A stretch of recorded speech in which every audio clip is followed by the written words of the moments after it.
ಸಾಂಸ್ಕೃತಿಕ ನಾಯಕ ವಿಶ್ವಗುರು ಬಸವಣ್ಣನವರ 892ನೇ ಜಯಂತಿಯನ್ನು ಕಲಬುರಗಿಯಲ್ಲಿ ಅತ್ಯಂತ ಅದ್ದೂರಿಯಾಗಿ ಆಚರಣೆ ಮಾಡಲಾಯಿತು. ಶರಣಬಸವೇಶ್ವರ ಜಾತ್ರಾ ಮೈದಾನದಲ್ಲಿ ಮಂಗಳವಾರ ಬಸವ ಜಯಂತ್ಯೋತ್ಸವ ಸಮಿತಿ ವತಿಯಿಂದ ಬಸವ ಜಯಂತಿ ಅಂಗವಾಗಿ ಆಯೋಜಿಸಿದ್ದ ಬಸವಾಭಿಮಾನಿಗಳ ಬೃಹತ್ ಬಹಿರಂಗ ಸಮಾವೇಶವನ್ನು ಶರಣಬಸವೇಶ್ವರ ವಿದ್ಯಾವರ್ಧಕ ಸಂಘದ ಚೇರ್ಪರ್ಸನ್ ಡಾಕ್ಟರ್ ದಾಕ್ಷಾಯಣಿ ಎಸ್ ಅಪ್ಪ ಅವರು ದೀಪ ಬೆಳಗಿಸುವ ಮೂಲಕ ಉದ್ಘಾಟಿಸಿದರು.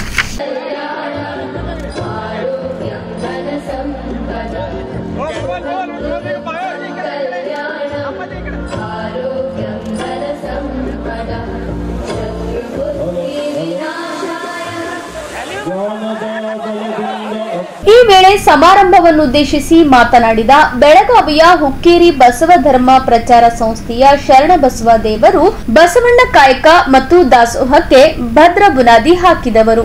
ಎಲ್ಲಾ ಜಾತಿಯ ಜನರನ್ನು ಒಂದೇ ಪಂಕ್ತಿಯಲ್ಲಿ ಕೂರಿಸಿ ದಾಸೋಹ ಮಾಡಿದವರು. ದುಡಿದು ಗಳಿಸಿದ್ದನ್ನು ತನಗಾಗಿ ತನ್ನ ಮಡದಿ ಮಕ್ಕಳಿಗಲ್ಲದೆ ದಾಸೋಹದ ಮೂಲಕ ಸಮಾಜಕ್ಕೂ ಕೊಡಬೇಕು ಎಂಬುದನ್ನು ಜಗತ್ತಿಗೆ ಮೊದಲ ಬಾರಿಗೆ ಸಾರಿದವರೇ ಬಸವಣ್ಣನವರು. ಬಳಿಕ ಮಾತನಾಡಿದ ಜಯಂತ್ಯೋತ್ಸವ ಸಮಿತಿ ಅಧ್ಯಕ್ಷ ಹಾಗೂ ಶಾಸಕ ಎಂವೈ ಪಾಟೀಲ್ ಅವರು ಜಗತ್ತಿನಲ್ಲಿರುವ ಎಲ್ಲಾ ಬಗೆಯ ಜ್ವಲಂತ ಸಮಸ್ಯೆಗಳಿಗೆ ಉತ್ತರ ಕೊಡುವ ಶಕ್ತಿ ವಚನ ಸಾಹಿತ್ಯದಲ್ಲಿದೆ. ಶರಣರ ವಚನಗಳೇ ಸಂವಿಧಾನ ಆಶಯಗಳು. ಬಸವಣ್ಣನ ಪ್ರಜಾಪ್ರಭುತ್ವದ ಕನಸು ಸಂವಿಧಾನದಲ್ಲಿ ರೂಪುಗೊಂಡಿದೆ ಎಂದು ಹೇಳಿದರು. ನಂತರ ಮಾತನಾಡಿದ ಸಚಿವ ಶರಣಪ್ರಕಾಶ್ ಪಾಟೀಲ್ ಅವರು ವಚನ ಸಾಹಿತ್ಯ ಮನುಕುಲ ಉದ್ಧಾರದ ದಾರಿದೀಪವಾಗಿದೆ. ವಚನ ಸಾಹಿತ್ಯದಲ್ಲಿ ಬಹಳ ಶಕ್ತಿ ಇದ್ದು ಅವುಗಳ ಬಗ್ಗೆ ಮುಂದಿನ ಪೀಳಿಗೆಗೆ ತಿಳಿಸಬೇಕಿದೆ. ಬಸವಾದಿ ಶರಣರ ತತ್ವಗಳನ್ನು ಆಚರಣೆಗೆ ತಂದು ಜೀವನದಲ್ಲಿ ಅಳವಡಿಸಿಕೊಂಡರೆ ಪರಿವರ್ತನೆ ತರಬಹುದು ಎಂದು ತಿಳಿಸಿದರು.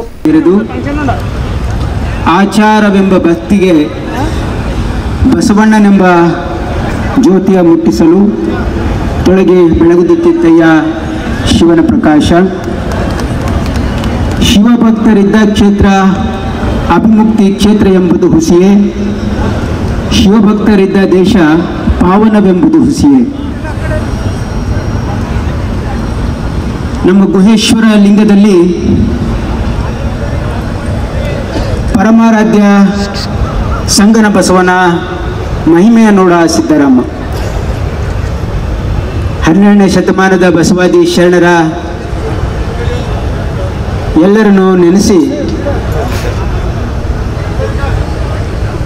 ಅಣ್ಣ ಬಸವಣ್ಣನವರ 892ನೆಯ ಬಸವ ಜಯಂತಿಯ ಉತ್ಸವದ ಈ ಕಾರ್ಯಕ್ರಮದ ದಿವ್ಯ ಸಾನ್ನಿಧ್ಯವನ್ನು ವಹಿಸಿಕೊಂಡಿರ್ತಕ್ಕಂಥ ಪರಮ ಪೂಜ್ಯ ಬಸವಲಿಂಗ ಮಹಾಸ್ವಾಮಿಗಳ ಪಾದಕ್ಕೆ ವಂದಿಸಿ, ನೇತೃತ್ವವನ್ನು ವಹಿಸಿಕೊಂಡಿರ್ತಕ್ಕಂಥ ಪರಮ ಪೂಜ್ಯ ಶರಣಬಸವ ದೇವರ ಪಾದಕ್ಕೆ ವಂದಿಸಿ, ಸಮ್ಮುಖವನ್ನು ವಹಿಸಿಕೊಂಡಿರ್ತಕ್ಕಂಥ ಪರಮ ಪೂಜ್ಯ ಶ್ರೀಮನ್ ನಿರಂಜನ ಪ್ರಣಾಮ ಸ್ವರೂಪಿಗಳಾಗಿರ್ತಕ್ಕಂಥ ಸಿದ್ಧಲಿಂಗ ಮಹಾಸ್ವಾಮಿಗಳ ಪಾದಕ್ಕೆ ವಂದಿಸಿ, ಉದ್ಘಾಟಕರಾಗಿ ಆಗಮಿಸಿರ್ತಕ್ಕಂಥ ಮಾತೋಶ್ರೀ ದಾಕ್ಷಾಯಣಿ ತಾಯಿಯವರ ಪಾದಕ್ಕೆ ವಂದಿಸಿ, ಇಂದಿನ ಈ ಸಮಾರಂಭದಲ್ಲಿ ಅಧ್ಯಕ್ಷತೆಯನ್ನು ವಹಿಸಿಕೊಂಡಿರ್ತಕ್ಕಂಥ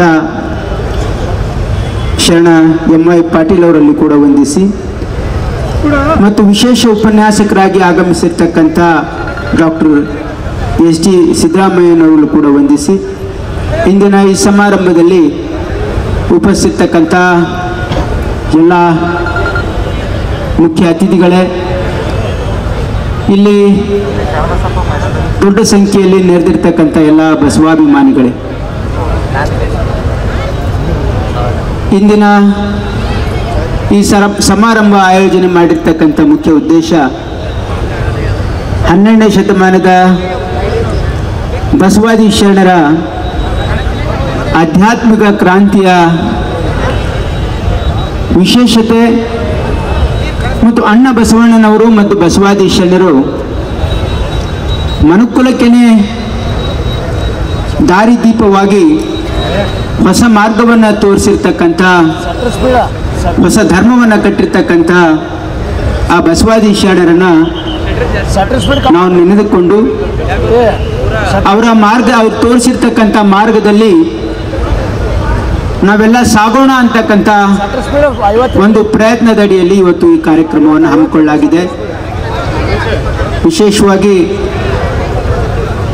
ವೀರಶೈವ ಲಿಂಗಾಯತ ಧರ್ಮ ಏನು ಅಣ್ಣ ಬಸವಣ್ಣನವರು ಮತ್ತು ಬಸವಾದಿ ಶರಣರು 12ನೇ ಶತಮಾನದಲ್ಲಿ ಕುಲಕೊಬ್ಬ ಶರಣರನ್ನು ಗುರುತಿಸಿ ಅನುಭವ ಮಂಟಪಕ್ಕೆ ಕರೆತಂದು ಅವರ ಅನುಭವದ ಮಾತುಗಳು ವಚನವಾಗಿ ಪರಿವರ್ತನೆಯಾಗಿ ಆ ವಚನ ಸಾಹಿತ್ಯದ ಮೂಲಕ ಈ ಮನುಕುಲಕ್ಕೇನೆ ಇವತ್ತು ದಾರಿದೀಪ ತೋರಿಸಿರ್ತಕ್ಕಂಥ ನಮ್ಮ ಬಸವಾದಿ ಶರಣರು. ವಚನ ಸಾಹಿತ್ಯ ಇಡೀ ಮನುಕುಲದ ಉದ್ಧಾರಕ ಏನು ಬಸವಾದಿ ಶರಣರಿದ್ರು, ಆ ವಚನ ಸಾಹಿತ್ಯದಲ್ಲಿ ಬಹಳ ದೊಡ್ಡ ಶಕ್ತಿ ಇದೆ. ವಚನ ಸಾಹಿತ್ಯದ ವಿಶೇಷತೆ ಏನು ಅಂತಂದ್ರೆ, ಅನುಭವ ಮಂಟಪದಲ್ಲಿ ನುಡಿದಂತೆ ನಡೀತಕ್ಕಂಥ ಶರಣರಿದ್ರು. ಹಾಗಾಗಿ ಈ ವಚನಗಳನ್ನು ಓದಿ ಅರ್ಥ ಮಾಡಿಕೊಂಡು ನಮ್ಮ ಜೀವನದಲ್ಲಿ ಅಳವಡಿಸ್ಕೊಂಡ್ರೆ ನಮ್ಮ ಜೀವನದಲ್ಲಿ ಪರಿವರ್ತನೆ ಆಗ್ತದೆ ಅಂತಕ್ಕಂಥ ಒಂದು ಮಹಾನ್ ಶಕ್ತಿ ವಚನ ಸಾಹಿತ್ಯದಲ್ಲಿದೆ. ಅದನ್ನ ನಮ್ಮ ಮುಂದಿನ ಪೀಳಿಗೆಗೆ ನಾವು ಪರಿಚಯಿಸಬೇಕಾಗಿದೆ. ಕಾಲಕ್ರಮೇಣ ಇಂದಿನ ಸಮಾಜ ವಚನ ಸಾಹಿತ್ಯದ ಬಗ್ಗೆ ಅರಿವು ಕಮ್ಮಿ ಆಗ್ತಾ ಇದೆ. ಹಾಗಾಗಿ ನಮ್ಮ ಯುವ ಪೀಳಿಗೆಗೆ ನಾವು ವಚನ ಸಾಹಿತ್ಯವನ್ನು ಪರಿಚಯಿಸಬೇಕಾಗಿದೆ. ದಾಯದೋರಿ ಸಮಸ್ತ ಭಕ್ತ ನಿಕಾಯವನ್ನು ಪಾವನವ ಮಾಡಿದ ರಾಯಪೂರ್ವಾಚಾರ್ಯ ಸಂಗನ ಬಸವ ಶರಣಾರ್ಥಿ ಸದಾ ಸ್ಮರಣೀಯರು, ಸಕಲ ಜೀವಾತ್ಮರಿಗೂ ಲೇಸನೆ ಬಯಸಿದ ಬಸವಾದಿ ಎಲ್ಲಮ್ಮ ಪ್ರಮಥರನ್ನು ಸ್ಮರಣೆ ಮಾಡಿ, ಜಗತ್ತಿನ ಎಲ್ಲ ದಾರ್ಶನಿಕರನ್ನು ಸ್ಮರಣೆ ಮಾಡಿ, ಬಸವಣ್ಣನವರ 892ನೆಯ ಜಯಂತಿ ಮಹೋತ್ಸವದ ಶುಭ ಗಳಿಗೆಯಲ್ಲಿ ವೇದಿಕೆ ಮೇಲೆ ಆಸೀನರಾಗಿರುವಂತಹ ಪೂಜ್ಯರನ್ನ ಆದಿಯಾಗಿ, ಮಾತೋಶ್ರೀಯವರನ್ನ ಆದಿಯಾಗಿ, ರಾಜಕೀಯ ಗಣ್ಯ ಮಹನೀಯರನ್ನ ಆದಿಯಾಗಿ ಈ ಕಾರ್ಯಕ್ರಮನ ವೀಕ್ಷಿಸಲು ಕೇಳಲು ಆಗಮಿಸಿರುವಂಥ ಸಮಸ್ತ ಶರಣ ತಂದೆ ತಾಯಿಗಳೇ, ತಮ್ಮೆಲ್ಲರಿಗೂ ಅನಂತ ಶರಣು ಶಿವ ಶರಣಾರ್ಥಿಗಳು. ಎತ್ತಿ ಬಿತ್ತುವ ಮಂತ್ರ ಬಿತ್ತಿ ಬೆಳೆಯುವ ಮಂತ್ರ, ಎತ್ತಿ ಬಿತ್ತುವ ಮಂತ್ರ ಬಿತ್ತಿ ಬೆಳೆಯುವ ಮಂತ್ರ, ಸತ್ಯ ಶಿವ ಮಂತ್ರ ಬಸವಣ್ಣ. ನಿನ್ನ ನೆನೆದರೆ ಬಹುಶಃ ಗರತಿ ಬರೆಯುವಂಥ ಈ 3 ಸಾಲಿನ ಜನಪದ ಸಾಹಿತ್ಯ ಪ್ರಸ್ತುತ ಸಮಾಜ ಅರಿತುಕೊಂಡಿದ್ದೇ ಆಗಿತ್ತು ಅಂದರೆ ಇವತ್ತು ನಾವು ಯಾವ ಕಷ್ಟ ಕೋಟಲೆಗಳನ್ನು ಅನುಭವಿಸ್ತಿದ್ದೇವೋ ಅದಕ್ಕೆ ಎಲ್ಲವೂ ಪೂರ್ಣ ವಿರಾಮ ಸಿಗ್ತದೆ ಅಂತ ನಾನು ಭಾವಿಸ್ಕೊಂಡಿದ್ದೀನಿ. ಯಾಕೆ ಈ ಮಾತುಗಳನ್ನು ಜನಪದ ಗರತಿಯ ವಿಚಾರವನ್ನು ಹಂಚ್ಕೊಳ್ತಿದ್ದೀನಿ ಅಂತಂದರೆ, ಸತ್ಯ ಶಿವ ಮಂತ್ರ ನಿನ್ನ ನೆನೆದರೆ ಬಸವಣ್ಣ ಮಂತ್ರ ಬಾಳುವುದಕ್ಕೆ. ಏನು ಬಾಳುವುದಕ್ಕೆ, ಯಾವುದಕ್ಕಾಗಿ ಬಾಳುವುದಕ್ಕೆ, ಏನು ಬಾಳುವೆನ್ನುವಂಥ 3 ವಿಚಾರಗಳನ್ನು ನಾನು ಅನಲೈಸ್ ಮಾಡಕ್ಕೆ ಹೋಗಲ್ಲ. ನಿಮಗೆಲ್ಲ ಗೊತ್ತಿರುವಂಥದ್ದೇ ವಿಚಾರ. ಒಂದನ್ನು ತಿಳ್ಕೊಳ್ಬೇಕಾಗಿದೆ, ಕೊಲ್ಲ ದಿಪ್ಪುದೆ ಧರ್ಮ, ಅಧರ್ಮದಿಂದ ಬಂದುದ ನೊಲ್ಲ ದಿಪ್ಪುದೆ ನಿತ್ಯ ನೇಮ ಕಾಣಿರೋ. ಆಗಲೇ ನಮ್ಮ ಶ್ರೀಯುತರು ಭಾಳ ಚಲೋ ಹೇಳಿದ್ರು, ನೇಮ ಅಂದ್ರೆ ಸತ್ಯಕ್ಕೆ ಹೇಳುವಂಥ ನೇಮ. ಇವತ್ತು ಪ್ರಸ್ತುತ 15 ಜನ ನಮ್ಮ ಭಾರತೀಯರನ್ನ ಉಗ್ರಗಾಮಿಗಳರು ಹಾಡು ಹಗಲೇ ಏನು ಕೊಂದು ಹಾಕಿದ್ರಲ್ಲ, ಆ ವಿಚಾರವನ್ನು ಇಟ್ಕೊಂಡು ನಾನು ಹೇಳ್ತಿದ್ದೀನಿ. ಸತ್ಯ ಶಿವಮಂತ್ರ ಬಸವಣ್ಣ ನಿನ್ನ ನೆನೆದರೆ ಜಗದೊಳಗೆ ಮಂತ್ರ, ಇದೇ ಬಾಳುವುದಕ್ಕೆ ಕಾರಣ ಏನು? ಕೊಲ್ಲ ದಿಪ್ಪುದೆ ಧರ್ಮ, ಅಧರ್ಮದಿಂದ ಬಂದುದ ನೊಲ್ಲ ದಿಪ್ಪುದೆ ನಿತ್ಯ ನೇಮ ಕಾಡಿರೋ.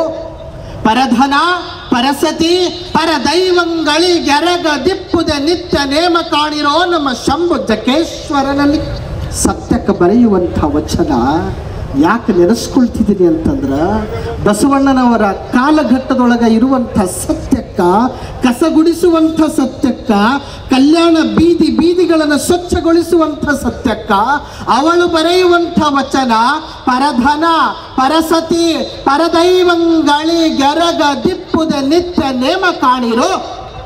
ಏನು ಹಾಗಾದ್ರೆ? ನಮ್ಮ 2 ಕೈಗಳು ನಮ್ಮ 2 ಜೇಬಿನೊಳಗಿದ್ದರೆ ಸ್ವರ್ಗ. ನಮ್ಮ 2 ಕೈಗಳು ನಮ್ಮ 2 ಜೇಬಿನೊಳಗಿದ್ದರೆ ಸ್ವರ್ಗ. ನಮ್ಮ ಎರಡು ಕೈಗಳು ಪರರ ಜೇಬಿನೊಳಗೆ ಹೋದರೆ ನರಕ. ಅದೇ ಪರಧನ, ಅದೇ ಪರಧನ. ಪರಧನ ಪರಸತಿ. ಏನು ಪರಸತಿ? ಕೈಯನ್ನ ಹಿಡಿದ ಮಡದಿಯನ್ನ ಬಿಟ್ಟು, ಕೈಯನ್ನ ಹಿಡಿದ ಮಡದಿಯನ್ನ ಬಿಟ್ಟು ಕಣ್ಣಿಗೆ ಕಾಣುವ ಪ್ರತಿಯೊಂದು ಹೆಣ್ಣಿನಲ್ಲಿಯೂ ಮಹಾದೇವಿಯ ರೂಪವನ್ನ ಕಾಣೋದೇ ಸತ್ಯ ಶರಣರ ನಿತ್ಯ ಕಾಯಕದ ಪ್ರಾಂಜಲವಾದ ಮನಸ್ಸು. ಪರದೈವ, ದೈವ ಬೇರೆ ಪರದೈವ. 33 ಕೋಟಿ ದೇವರುಗಳಿದ್ದಾವೆ ಅಂತ ಹೇಳ್ತೀವಿ. 33 ಕೋಟಿ ದೇವರುಗಳಿದ್ರು ಸಹಿತ ಮನೆಗೊಬ್ಬ ದೇವರು ಅಂತ ಭಾಳ ಚಲೋ ಬಿಟ್ಟು ಮಾತುಗಳನ್ನು ಹೇಳ್ತೀವಿ. ನೆನಪಲ್ಲಿರಬೇಕು, ಬಸವಣ್ಣನವರ ಪುರಾಣದೊಳಗೆ ನಾವೆಲ್ಲ ಕೇಳ್ಕೊಂಡು ಬರ್ತೀವಿ. ಇದನ್ನ ಯಾಕೆ ಪುರಾಣದ ಸಂಗತಿ ಹೇಳಾಕತ್ತೀರಂತ ಪ್ರಶ್ನೆ ಮಾಡ್ಬೋದು. ನೆನಪಲ್ಲಿರಲಿ, ನಮ್ಮ ಕಡ್ಕೋಳ ಮಡಿವಾಳಪ್ಪನವರ ಗರಡಿಯೊಳಗ ಇರುವಂಥ ಓರ್ವ ಚನ್ನೂರಿನ ಜಲಾಲ್ ಸಾಹೇಬ್ರ ಮಾತುಗಳನ್ನು ತಾವೆಲ್ಲರೂ ಕೇಳಿರ್ಲಿಕ್ಕೆ ಬೇಕು. ಚನ್ನೂರಿನ ಜಲಾಲ್ ಸಾಹೇಬ್ರು ಮೂಲತಃ ಇಸ್ಲಾಂ ಧರ್ಮದವರಾದರೂ ಸಹಿತ ಕಡ್ಕೋಳದ ಮಡಿವಾಳಪ್ಪನವರ ಗರಡಿಯೊಳಗ 12ನೇ ಶತಮಾನದೊಳಗ ಆ ಅನುಭವ ಮಂಟಪ ಸ್ಥಾಪನೆಯಾದರೆ ಮತ್ತೆ ಮತ್ತೊಂದು ಅನುಭವ ಮಂಟಪವನ್ನು ಸ್ಥಾಪನೆ ಮಾಡಿರುವಂಥ ಕೀರ್ತಿ ಅದು ಕಡ್ಕೋಳದ ಮಡಿವಾಳಪ್ಪನವರಿಗೆ ಸಲ್ತದೆ. ಅಂಥ ಕಡ್ಕೋಳದ ಮಡಿವಾಳಪ್ಪನವರ ಗರಡಿಯೊಳಗಿರುವಂಥ ಚನ್ನೂರ ಜಲಾಲ್ ಸಾಹೇಬ್ರು ಯಾವ ಕಡ್ಕೋಳದ ಮಡಿವಾಳಪ್ಪನವರ ಉಪದೇಶಕ್ಕ ಮಾರು ಹೋಗಿ ಅವರ ಶಿಷ್ಯತ್ವವನ್ನು ಸ್ವೀಕರಿಸಿ ಚನ್ನೂರಿನೊಳಗೆ ಇವತ್ತಿಗೂ ಗೆಜೆಟ್ ಒಳಗದ ನೆನಪಲ್ಲಿರ. ನಾನು ಯಾವುದೋ ಕಾಗಕ್ಕ ಗುಬ್ಬಕ್ಕನ ಕಥೆಯನ್ನು ಹೇಳಕ್ಕೆ ಹೋಗಕ್ಕೆ ಬಂದಿಲ್ಲ. ಇವತ್ತಿನ ಹೈದರಾಬಾದಿನ ಗೆಜೆಟ್ ಒಳಗದೆ ಇವತ್ತಿಗೂ ನಾವು ಅದನ್ನು ನೆನೆಸ್ಕೊಳ್ತೀವಿ. ಬಸವ ಮಹಾಪುರಾಣವನ್ನ ಚನ್ನೂರಿನ ಗ್ರಾಮದೊಳಗ ಹಚ್ಚುತ್ತಾರೆ. ಆ ಚನ್ನೂರಿನ ಗ್ರಾಮದೊಳಗ ಹಚ್ಚಿರುವಂತಹ ಪುರಾಣದ ವಿಚಾರ ನಿಮಗೆ ಹೇಳ್ತಿದ್ದೀನಿ. ಬಸವಣ್ಣ ಬಹಳ ಚಿಕ್ಕವನು. ಮಾದರಸ ಹೋಗ್ತಿದ್ದ ಬೆಳಗಿನ ಜಾವ ಎಲ್ಲ ಗುಡಿಗುಂಡಾರಗಳನ್ನು ನಮಸ್ಕಾರ ಮಾಡುವುದಕ್ಕೆ 2 ತಾಸು ಬೇಕಾಗಿತ್ತು. ಬಸವಣ್ಣ ಬಂದ ಮೇಲೆ ಕೇಳ್ತಾನೆ ಮಾದರಸನಿಗೆ, ಯಪ್ಪ ಇಷ್ಟೊತ್ತು ಎಲ್ಲಿಗೆ ಹೋಗಿದಿ ಅಂದಾಗ ಬಸವಣ್ಣನವರಿಗೆ ಹೇಳ್ತಾನೆ ಮಾದರಸ, ಯಪ್ಪ ಊರೊಳಗೆ ಏನು ಗುಡಿಗಳಿದ್ವಲ್ಲ ಆ ಗುಡಿಗೆ ನಮಸ್ಕಾರ ಮಾಡಕ್ ಹೋಗಿನಿ ಅಂದಾಗ ಬಸವಣ್ಣ ತಿಳ್ಕೊಳ್ತಾನೆ, ಬುದ್ಧಿ ಕಲಿಸ್ಬೇಕಾಗ್ಯದ ನಮ್ಮ ಅಪ್ಪಗ ಅಂದು. ಸಣ್ಣ ವಯಸ್ಸೊಳಗೆ, ನಮಗೆ ಇನ್ನೂ ಸಣ್ಣ ವಯಸ್ಸಿನಾಗ ಚಡ್ಡಿ ಹಾಕೊಳಕ್ ಬರಲ್ಲ. ಅಂಥ ವಯಸ್ಸಿನೊಳಗ ಬಸವಣ್ಣನವರಂತಾರ, ನಮ್ಮಪ್ಪಗೆ ನಾನು ಬುದ್ಧಿ ಕಲಿಸ್ಬೇಕಾಗಿದೆ ಮಾದರಸನಿಗೆ ಅಂತ.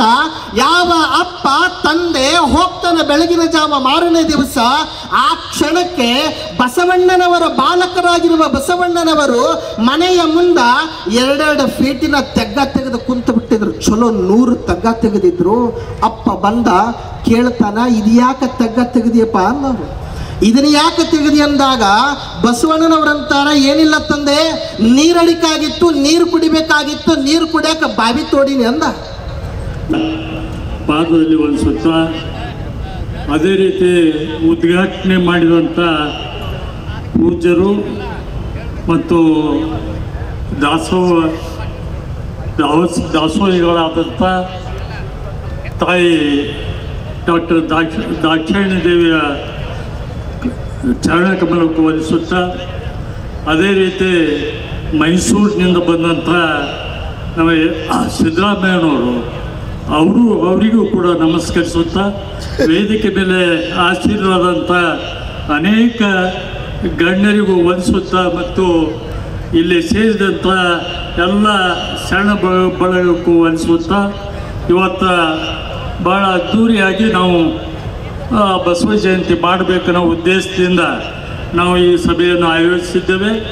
ಅದರ ಜೊತೆಗೆ ನಮ್ಮ ಎಲ್ಲ ಏನು ಮಂತ್ರಿಗಳು, ಈ ಭಾಗದ ಮಂತ್ರಿಗಳು, ಶಾಸಕರು, ಮಾಜಿ ಶಾಸಕರು ಮತ್ತು ಲೋಕಸಭೆ ಸದಸ್ಯರು ಮತ್ತು ಎಲ್ಲರೂ ಕೂಡಿ, ಮತ್ತು ಮುಖಂಡರು ಕೂಡಿ ಇದನ್ನು ಒಂದು ನಿರ್ಧಾರ ಮಾಡಿದರು. ಇದು ಈ ವರ್ಷದ ಬಸವ ಜಯಂತಿ ಒಂದು ಮಾದರಿ ಆಗಬೇಕು ಮತ್ತು ವೈಶಿಷ್ಟ್ಯಪೂರ್ಣ ಆಗಬೇಕು ಅಂತ ಹೇಳಿ ಇವತ್ತು ಈ ಜಯಂತಿಯನ್ನು ಮಾಡಿದ್ದಾರೆ. ಇವತ್ತು ತಮ್ಮೆಲ್ಲರಿಗೂ ಗೊತ್ತಿದ್ದಂತೆ ಈ ರಾಜ್ಯದಲ್ಲಿ ಬಸವಾದಿ ಅಭಿಮಾನಿಗಳು, ಶರಣರು ಇವತ್ತು ಸಂಖ್ಯೆ ಎಷ್ಟಿತ್ತು ಅಂತಂದರೆ 3 ಕೋಟಿ ಇತ್ತು ಅಂತ ನಾವು ಹೇಳ್ಕೊತಾ ಇದ್ದೀವಿ. ಆದರೆ ಸರ್ಕಾರದ ಲೆಕ್ಕದಲ್ಲಿ 60 ಲಕ್ಷಕ್ಕೆ ಬಂದು ಮುಟ್ಟಿದ್ದೇವೆ. ಉಳಿದವ್ರು ಎಲ್ಲಿ ಹೋದರು ಅಂತೇಳಿ ನಾವು ಹುಡುಕಬೇಕಾಗಿದೆ. ಅದಕ್ಕಾಗಿ ಒಂದು ಪ್ರಯೋಗ ಮಾಡಿದ್ದೇವೆ ನಾವೆಲ್ಲರೂ ಹಿರಿಯರು ಕಲಿತು. ಇವತ್ತು ಆ ಪ್ರಯೋಗ ಯಶಸ್ವಿಯಾಗಿದೆ ಅಂತ ನನಗೆ ಅನ್ನಿಸ್ತದೆ. ಎಲ್ಲ ಒಳಪಂಗಡದವರು ಕೂಡಿ ಮತ್ತು ಕಾಯಕ ಶರಣರು ಎಲ್ಲರನ್ನ ಕೂಡಿಸ್ಕೊಂಡು ಇವತ್ತು ಈ ಕಾರ್ಯಕ್ರಮ ಮಾಡಿದ್ದೇವೆ. ಇದು ಮೊದಲನೇ ಪ್ರಯೋಗ ಇದೆ. ಮುಂದೆ ಬರತಕ್ಕ ದಿನಗಳಲ್ಲಿ ಬಸವಣ್ಣನವರದೇನು ಕನಸಿತ್ತು ಅದನ್ನು ನನಸು ಮಾಡುವಂಥ ಕೆಲಸ ನಾವೆಲ್ಲರೂ ಕಲಿತು ಮಾಡೋಣ ಅಂತ ಈ ಸಂದರ್ಭದಲ್ಲಿ ಹೇಳುತ್ತಾ, ಇವತ್ತು ಭಾಳ ಅದ್ಭುತವಾಗಿ ಮಾತಾಡಿದ್ದಾರೆ ಎಲ್ಲ ಸ್ವಾಮೀಜಿಯವರು. ಭಾಳ ಅದ್ಭುತವಾಗಿ ಅವರು ಮಾತಾಡಿದಾಗ ಇನ್ನೂ ಕೇಳಬೇಕು ಅನ್ನಿಸ್ತಿತ್ತು. ಅವ್ವಾಜಿಯವರು ಕೂಡ ಭಾಳ ಮತ್ತು ಪೂಜ್ಯ 9ನೇ ಪೀಠಾಧಿಪತಿಗಳು ಕೂಡ ಭಾಳ ಸೊಗಸಾಗಿ ವಚನ ಪಠಣ ಮಾಡಿದ್ದು ಮತ್ತು ಸಾಂದರ್ಭಿಕವಾಗಿ ಮಾತಾಡಿದ್ದು ಕೂಡ ಭಾಳ ಆಶ್ಚರ್ಯವೇ ಸರಿ ಅಂಥೇಳಿ ನಾನು ಅಂದ್ಕೊಂಡಿದ್ದೇನೆ. ಅದೇ ರೀತಿ ಇವತ್ತು ಈ ಸಮಾವೇಶಕ್ಕೆ ಭಾಳಷ್ಟು ನಮ್ಮ ಮಂತ್ರಿಗಳು ಹೆಚ್ಚಿನ ಆಸಕ್ತಿ ವಹಿಸಿ ಇವತ್ತು ಮಾಡಿದ್ದಾರೆ. ಮತ್ತು ಈ ಸಮಾರಂಭಕ್ಕೆ ನಾವು ಯಾರ ಮೇಲೂ ಕೂಡ ಭಾರ ಹಾಕಲಿಲ್ಲ. ಯಾಕಂದರೆ ನಮ್ಮ ಮಂತ್ರಿಗಳು ಶಾಸಕರು ಅನೇಕರು ಹೇಳಿದರು, ಯಾರ ಮೇಲೆ ವಜ್ಜೆ ಹಾಕಲಾರ್ದಂಗೆ ನೀವು ಕಾರ್ಯಕ್ರಮ ಮಾಡಿರಿ ಅಂತ ಹೇಳಿದರು. ಆ ಪ್ರಕಾರ ನಾವು ಮಾಡಿದ್ದೇವೆ ಮತ್ತು ಯಶಸ್ವಿ ಕೂಡ ಆಗಿದೆ. ಅದಕ್ಕಾಗಿ ಇವತ್ತೇನು ನನಗೆ ಇಂಥ ಇಡೀ ವಯಸ್ಸಿನಲ್ಲಿ ಕೂಡ ನನಗೆ ಜವಾಬ್ದಾರಿ ಕೊಟ್ಟಿದ್ದರು. ಆ ಜವಾಬ್ದಾರಿಗೆ ನಾನು ಅರ್ಹನಿರಲಿಲ್ಲ. ಎಲ್ಲರೂ ಕೂಡಿ ಯುವಕರು ಕೂಡಿ ಇವತ್ತು ಕೆಲಸ ಮಾಡಿದ್ದರಿಂದ ಆ ಹೆಸರು ನನಗೆ ಬಂದಿದೆ. ಯಾವಾಗಲೂ ಅವರು ಅಂತಿದ್ದಾರೆ, ಯುವಕರು ಅಂತಿದ್ದಾರೆ. ಇವತ್ತು ಶಿರೂರು ಸ್ವಾಮಿಯವರು 21 ವರ್ಷದ ಯುವಕ ಸ್ವಾಮಿ ಎಷ್ಟು ಅದ್ಭುತವಾಗಿ ಮಾತಾಡಿದರೆ ನಮ್ಮ ಎದುರಿಗಿದೆ. ಅದಕ್ಕಾಗಿ ವಯಸ್ಸು ಮುಖ್ಯ ಅಲ್ಲ, ಆದರೆ ನಮ್ಮಲ್ಲಿರುವ ಒಂದು ಅಂತರಂಗದ ಶಕ್ತಿ ಇದ್ದರೆ ಮಾತ್ರ ನಾವು ಎಲ್ಲವನ್ನು ಮತ್ತು ಇವತ್ತ ಪೂರ್ವಭಾವಿಯಾಗಿ ನಾಳೆ ಬಸವ ಜಯಂತಿ, ಅದು ಮುಂದಿನ ದಿನವೇ ಈ ಸಮಾರಂಭ ಏನು ದೊಡ್ಡ ಸಭೆಯನ್ನು ನಡೆಸಬೇಕು ಮತ್ತು ಅನೇಕ ಮುತ್ಸದ್ದಿಗಳ ಮಾತುಗಳನ್ನು ಕೇಳಬೇಕು, ಸ್ವಾಮೀಜಿಯವರ ಮಾತು ಕೇಳಬೇಕು, ಆ ಪೂಜ್ಯ ತಾಯಿಯವರ ಮಾತು ಕೇಳಬೇಕು ಅನ್ನೋ ದೃಷ್ಟಿಯಿಂದ ಇವತ್ತು ನಾವು ಈ ಕಾರ್ಯಕ್ರಮ ಹಮ್ಮಿಕೊಂಡಿದ್ದೇವೆ. ಅನೇಕ ತಾಲೂಕುಗಳಿಂದ ಅನೇಕ ಬೇರೆ ಬೇರೆ ರಾಜ್ಯದಿಂದ ಕೂಡ ಇಲ್ಲಿ ಬಂದಿದ್ದಾರೆ. ಇದೆಲ್ಲ ದೊಡ್ಡ ಕಾರ್ಯಕ್ರಮ ಇವತ್ತು ನಮ್ಮ ಈ ಕಲಬುರಗಿ ನಗರದಲ್ಲಿದೆ. ಇದಕ್ಕೆಲ್ಲ ಕಾರಣ ಅಂತಂದರೆ ಇಲ್ಲಿಯ ಶರಣಬಸವೇಶ್ವರರು ಜಾಗೃತವಾಗಿ ನಿಂತಿದ್ದರಿಂದ ಇವತ್ತು ಈ ಸಮಾವೇಶ ಆಗಿದೆ ಅಂತೇಳಿ ನಾನು ಭಾವಿಸಿದ್ದೇನೆ. ಮತ್ತು ನಾಳಿನ ದಿವಸ ಬೆಳಗ್ಗೆ 7:30 ನಾವು ಏನು ಬಸವನ ಮೂರ್ತಿ ಹತ್ತಿರ ಒಂದು ಕಾರ್ಯಕ್ರಮ 7:30 ಅಲ್ಲಿ ಇಲ್ಲಿ ಸೇರಿದವರು ಎಲ್ಲರೂ ಕೂಡ ಅಲ್ಲಿ ಬರಬೇಕು. ಯಾಕಂತಂದರೆ ಪ್ರತಿ ವರ್ಷ ನಾವು ಏನು ಈ ಬಸವ ಜಯಂತಿ ಮಾಡ್ತೀವಿ, ಅಲ್ಲಿ ಜನರೇ ಇರ್ತಿರಲಿಲ್ಲ. ಆದರೆ ಇವತ್ತು ಕಾರಣ ಇಷ್ಟೇ, ಈ ಬಸವ ಜಯಂತಿ ಐತಿಹಾಸಿಕ ಆಗಬೇಕು ಮತ್ತು ಅರ್ಥಪೂರ್ಣ ಆಗಬೇಕು ಮತ್ತು ಇನ್ನಿತರ ಸಮಾಜಕ್ಕೂ ಕೂಡ ಒಂದು ಒಳ್ಳೆಯ ಮೆಸೇಜ್ ಹೋಗಬೇಕು ಅನ್ನೋ ದೃಷ್ಟಿಯಿಂದ ಇವತ್ತು ನಾವು ಮಾಡಿದ್ದೇವೆ. ಅದಕ್ಕಾಗಿ ನಾಳೆ ಕೂಡ ಮುಂಜಾನೆ ಕಾರ್ಯಕ್ರಮದಲ್ಲಿ ಕೂಡ ಭಾಗವಹಿಸಬೇಕು. ಅಲ್ಲಿಯೂ ಕೂಡ ಪ್ರವಚನ ನಡೀತಾ ಇದೆ ಮತ್ತು ಬಸವನ ಮೂರ್ತಿಗೆ ಪೂಜಾ ಸಲ್ತಾ ಇದೆ.